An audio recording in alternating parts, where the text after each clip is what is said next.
Very good. Well, listen, fantastic. Thank you so much for joining us. That was quite an introduction. I'm going to have to say that was unique, both in the robot, and I've never been introduced as sexy, so that's, Oh, come on. I'm sure you have. Unique. I'd like to pass that back to my wife and 6 daughters. Send the video clip home. Tell them.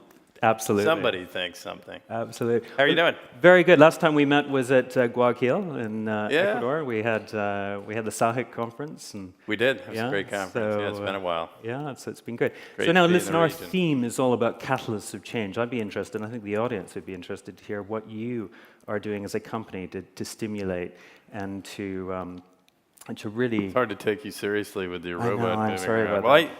Innovation is core to what we do. If you think about Hilton going back over what is nearly a 100-year history, in a lot of ways, we invented many of the things that exist in the global hospitality business today, reservation systems. I mean, the little things you take for granted, putting ironing boards in rooms, delivering newspapers back when that mattered, room service, and a whole list of other things. So I think we feel and have been at the forefront of innovation and really a pioneer in the business, both in terms of what we're doing for customers and where we're going in the world. So in this region of the world, we've been here a long, long time, ahead of a lot of our international competitors.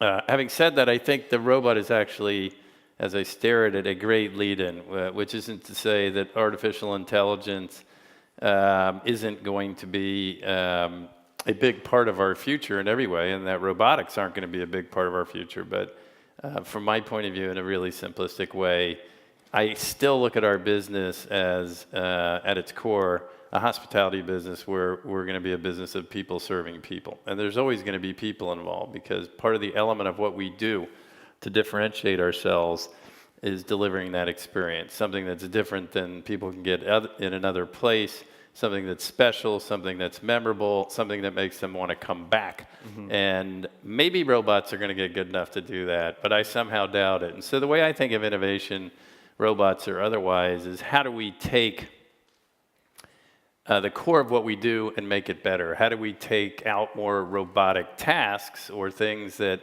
machines can do today or the machines of the future can do, and do them much more reliably and much more simply, where they're not really the alpha in the business, if you will. They're more the sort of table stakes, and use it in that way and repurpose the hearts and souls that are always going to be part of our business towards making experiences for customers an even better experience. So a great example of that is our digital key, digital check-in, room selection, digital key, which we're deploying on a... Is that with the mobile phone? Yes, with the mobile phone. I don't have mine. Is that a security issue, though, as well at the moment?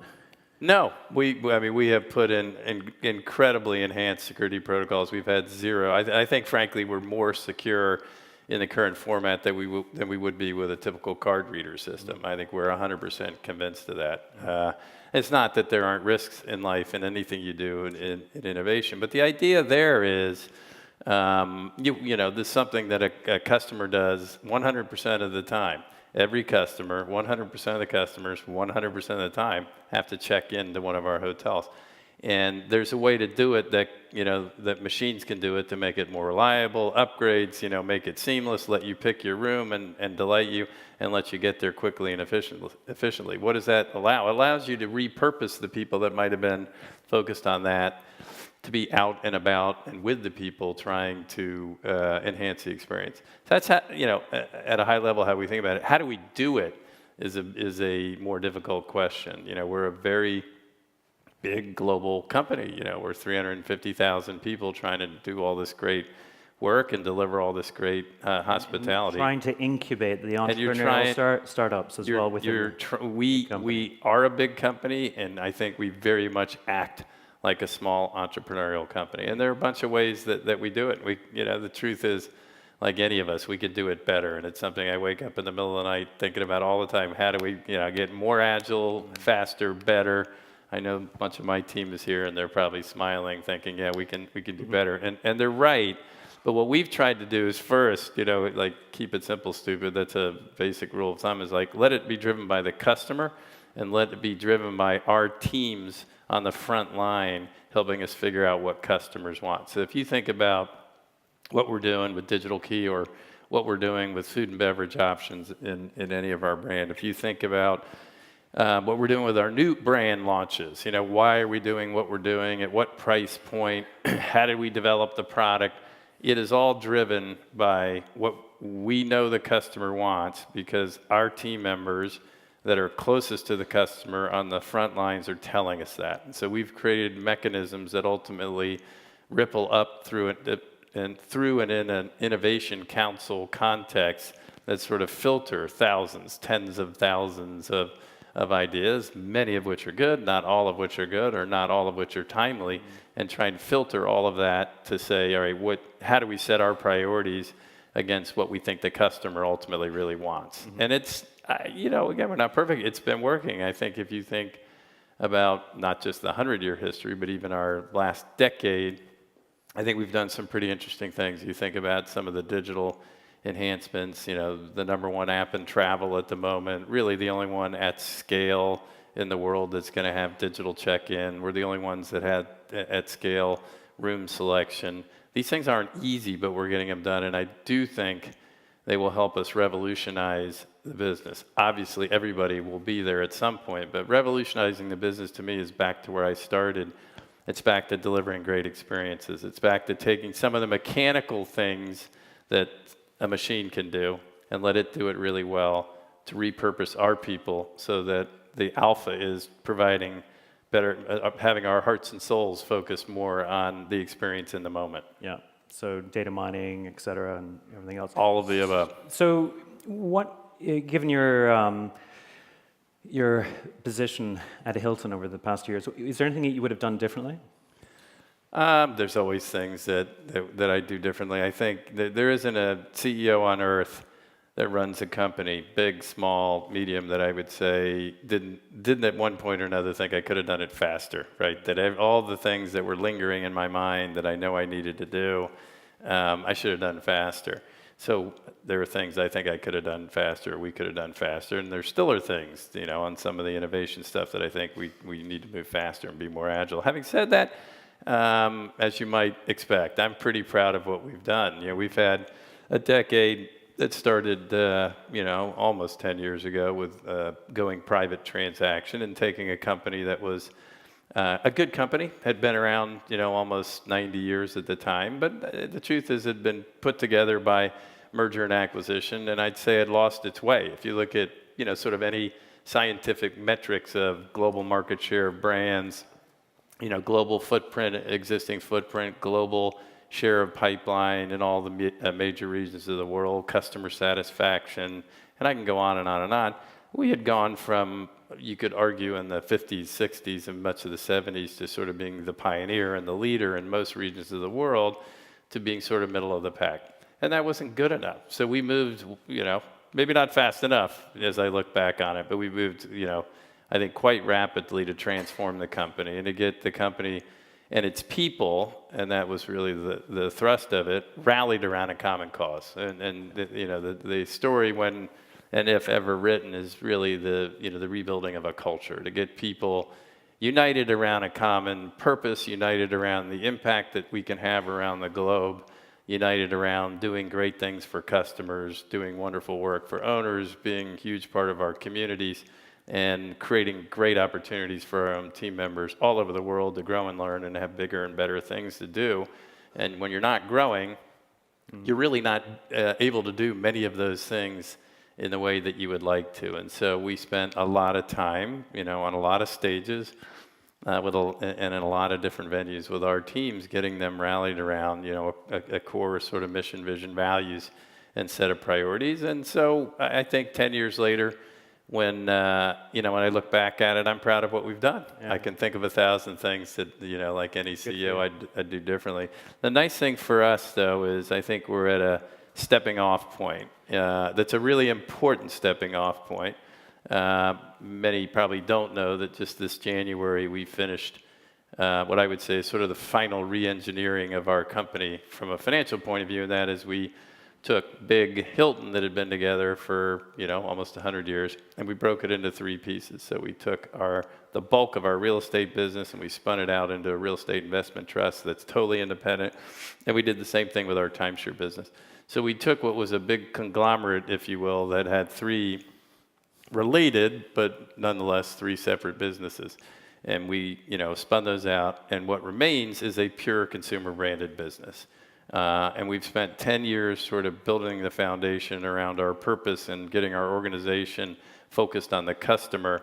And it's not that we haven't innovated and done all the things that I talked about. We have, but we've had a lot of other things going on. And so I think we're at a unique moment in time where that last decade was almost foundational to the next decade. And now we have a very pure play consumer branded business. It's only one thing that matters. We're really largely out of the real estate business, but for a small piece, largely out of timeshare. Before we get onto the real estate side, just from your point of view, what is the industry ignoring at its peril?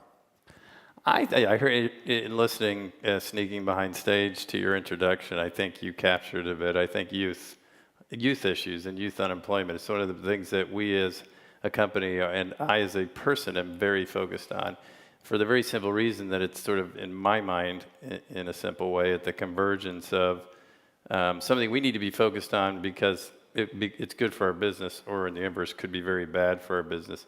And it's a huge societal problem. It's bigger or smaller in different parts of the world. Obviously, a big issue here, but it's big in the West too. It's a topic of some 80 million people, is it? Yeah, there's 80 million. It's the number one. It's the biggest population of millennials we have ever had in recorded history. So you have a very large population in that age cohort. It's the largest unemployment rate that you've ever seen in history for that age cohort. There's 75, 80 million folks that are unemployed. And here's the thing. This is leading to bad things. First of all, we need people, particularly in the emerging markets, to do what we do. And, let's face it, look around these hotels here or anywhere else, a lot of the staff are young people. So we need it to be successful. So what are you doing? Well, we do a number of things all over the world. But I'll tell you, I think it's sort of a multi-part program. I'm on the board of the International Youth Foundation. We do a lot of great work with them here in this region of the world with PTS, Passport to Success. But I think it's a combination of things, as everything is. First is marketing, okay? And I think as an industry, this is something at one of your competitor conferences in LA, I did a TED talk on this topic, and it's about first making sure that youth understand the opportunity. You'd be shocked. Maybe those in the room that know the industry wouldn't, but you'd be shocked that youth don't really understand the business. They don't understand how big it is, that we're 10% of global GDP. They don't understand that 1 in 10 jobs in the world is in travel and tourism. They don't understand that it's one of the fastest growing industries, and most importantly, they don't understand that there's a line of sight to a better future. I try and use the example all the time of how I started. I told my father I was interested in the hotel business. He said, great. I got one way you should think about starting the lowest level. And he helped me get a job at a Holiday Inn in the engineering department. I pretty much plunged toilets for a summer. That's how I got my start. It wasn't a glorious beginning, but it shows you get in. Obviously, I got an education and went on and did other things and run one of the biggest hotel companies in the world. But most youth think about, and we've tested this scientifically, they're thinking about technology business, the media business, the things that, are part of the 24-hour news cycle. And they're not thinking about our jobs. And when they do, they think in many cases, they think they're bad jobs. So that's first. Marketing, we have to do as an industry. We do a lot of this. We have a program we call Open Doors that we launched a couple of years ago to impact 1 million youth in 5 years. And we're more than 2/3 of the way through that by, first starting with getting access to them, having job fairs, explaining what we do. The second thing is getting them ready, ultimately. This is what Passport to Success is about, which is so they get interested, but they don't have basic life skills. They don't have the basic vocational skills, and so you hire them, and it doesn't work. It doesn't work for us, doesn't work for them. It doesn't really reinforce the idea that there's a future. And so there's there's a lot more of those kinds of programs working between public and private sectors to help youth sort of develop basic skills. And then the last step is employ them. So, there's great examples around the world, particularly in Europe and in Germany with apprenticeship programs and mentorship programs and otherwise that really work. Like these are tried and true, and recognizing that, investment at that level and, vocational training and apprenticeships can really lead to a far better future for young people. So I think this is something that our industry can play a huge part. I mean, if you look at the numbers WTTC has put out, ironically, they're pretty much the same number. Over the next 20 years, we are going to generate 75 million new jobs in travel and tourism. So it happens to coincidentally match, plus or minus the unemployed number today. But I think the simple story of that is there's a whole bunch of need, and we have a whole bunch of ways to solve it. And I think as an industry, we're doing a lot. We're going to do it with 1 million youth. That's a big number, but we're one company. I think this is something as an industry we all have to lean into. And if we don't, to your original question, I think we don't at our own peril. Meaning you're going to ultimately not be able to deliver great experiences to customers. If you don't have the people, it's not going to happen. Well, I see behind you Rudy. Rudy was on our committee the other day. We had a 10... Hi, Rudy. I thought Rudy was still sleeping. We had, Rudy, we had what, 12 senior executives from the region, regional presidents who came together to talk about localization, which is such a key thing. And it was led by Roya. Ahmed Ramdan is somewhere in the room, Ahmed. But a great initiative, and we're going to be launching that actually tomorrow. We've got a film, and we've interviewed all the likes of yourselves who are in that room, talking about how can we employ those locals and encourage them to come into our industry, be them the Emiratis or the great work the Saudis are doing right now. Yeah, it's incredible. I was in Saudi. It's really good. I was in Saudi yesterday and met with all of our young people and young women, particularly in Saudi, that are getting a start in the business. We have some really good momentum, both with young people, but and in Saudi, particularly with young women. It is, and they really are putting their heart and soul into it, want to get ahead, and they are getting ahead with us. We will have a bunch of great female general managers that are going to come out of that pool of talent. They just had their first in Saudi Arabia. Yeah, in the not too distant future. So who do you get your inspiration from? Gosh, I get it all over the place. I'd say always my family. I have a big family. I married my childhood sweetheart, so this poor woman's been stuck with me since we were teenagers.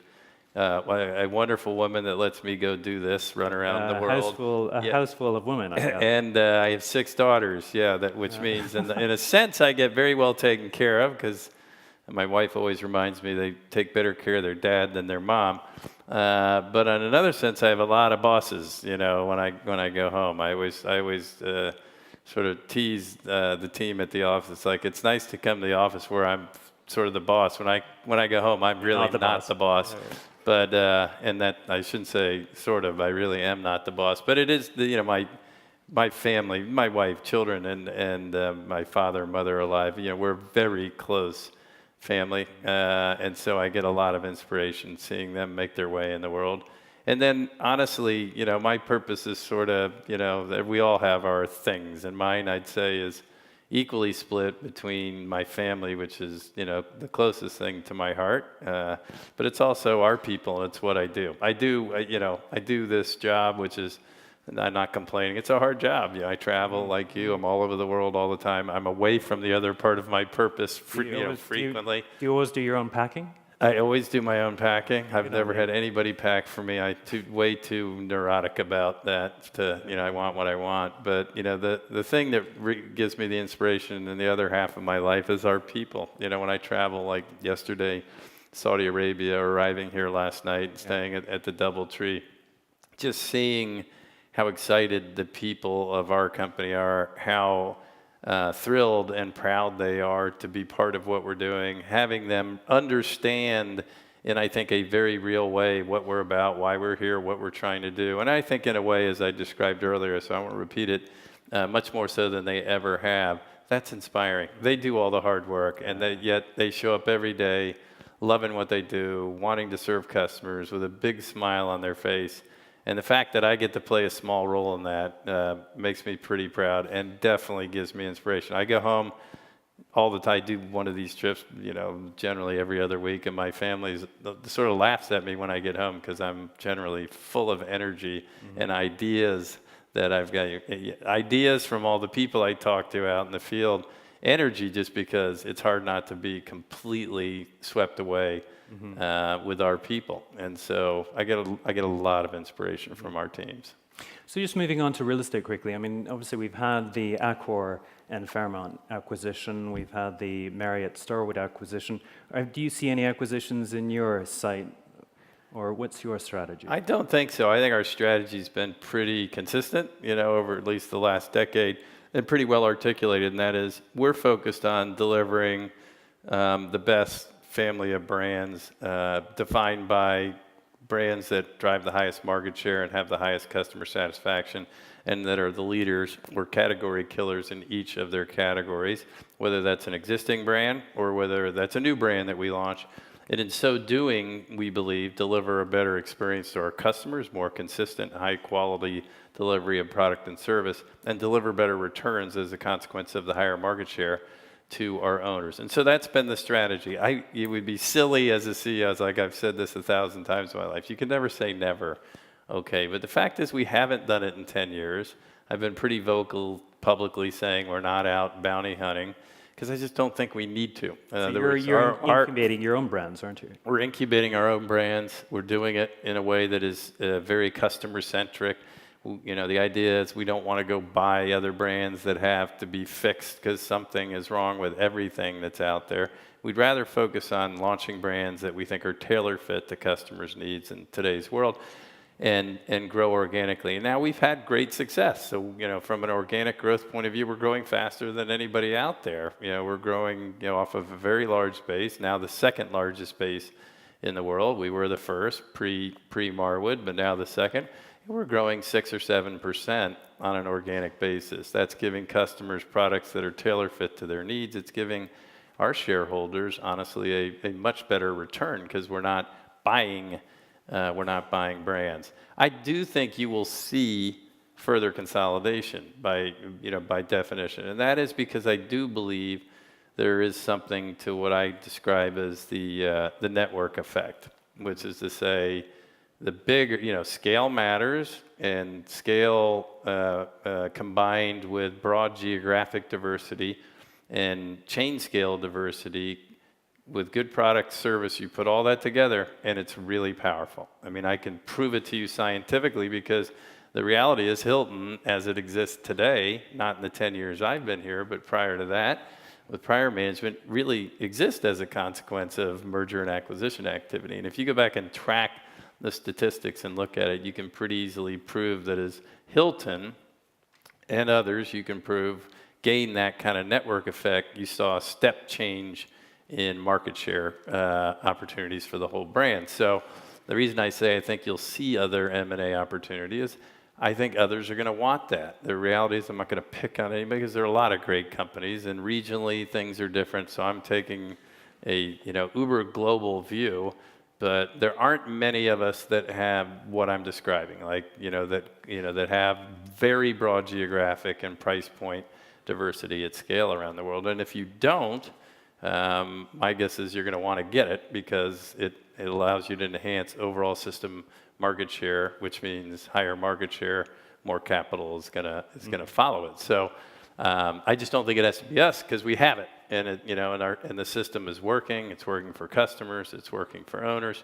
It's working for our shareholders. So I don't feel a great need to disrupt it. We've looked at everything out there. Imagine I've done a lot of M&A in my history. Of course, yeah. I have a big background in doing it, so it's not like we didn't look at every single thing that everybody else has done. Yeah. We just concluded for a whole host of reasons, most of which I just outlined, that it didn't make sense for us. And I think that for the foreseeable future, that's sort of our path. And then you just recently launched your True brand, didn't you? We did, yeah. Got, what, four hotels now in the U.S.? Tell us a little bit about that. Yeah, True is pretty amazing. We launched it a little over a year ago at the Alice Conference in Los Angeles.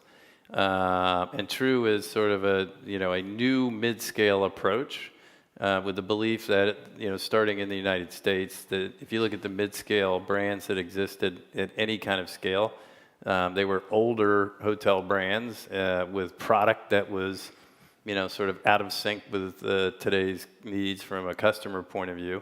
So we really didn't think there was anything in the $80 $90 price point market that customers like. And we did tons and tons of research. Our lowest price brand at the time was Hampton, that has been so successful in dollar terms was in the $110 to the $120 range. So we were missing a huge swath of customers that want a product at a little bit lower price point. And we weren't giving it to them. And the truth is, we didn't think anybody else was giving it to them with a really good quality product. So we launched it, did a huge amount, spent 2 years engineering it, working with customers, working with owners, and to get it cost to build. And we launched it, and we just opened our first last week. We're just getting going. But we have over 400 deals signed without $1 of investment of our own capital. And the decor, is it a little bit like this?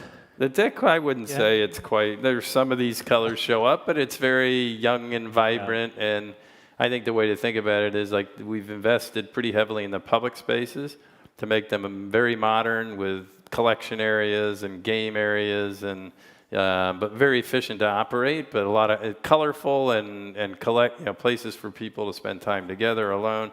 A very modern approach to a public space, and then the rooms are, what we try to do there is they're super efficient in terms of size, but we overbuilt the bathroom a little bit because we think that's what customers want. The room itself is a little bit smaller, but very efficient with most of the furniture that basically hangs off the wall, so you get a much more open feeling, and 50-inch flat panel TV, so you got a big TV in the room, plugs everywhere, super efficient. Again, we had hundreds of customers work with us. We built them. We built it, refined it, built it, had people, had customers. So when are you taking that brand overseas? It's a good question. I think we want to get it right where, in the U.S. And I would say probably not this year, but I'd be surprised if we didn't take it on the road next year. And you've got a micro-urban brand as well? We do. We haven't launched it. In fact, I just working on that a little bit earlier this morning in my spare time.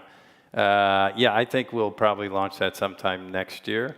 The idea there, True will be thousands of hotels. Okay, True. It's getting a little hot up here. The timer has gone a wee bit red.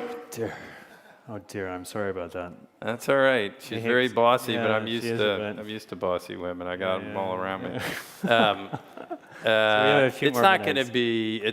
True will be thousands of hotels if we do it right. I mean, Hampton's over 2,200 hotels, and this is a lower price point, bigger demand base. So it'll be a very big brand by number of hotels. Our urban micro will not be. It will be.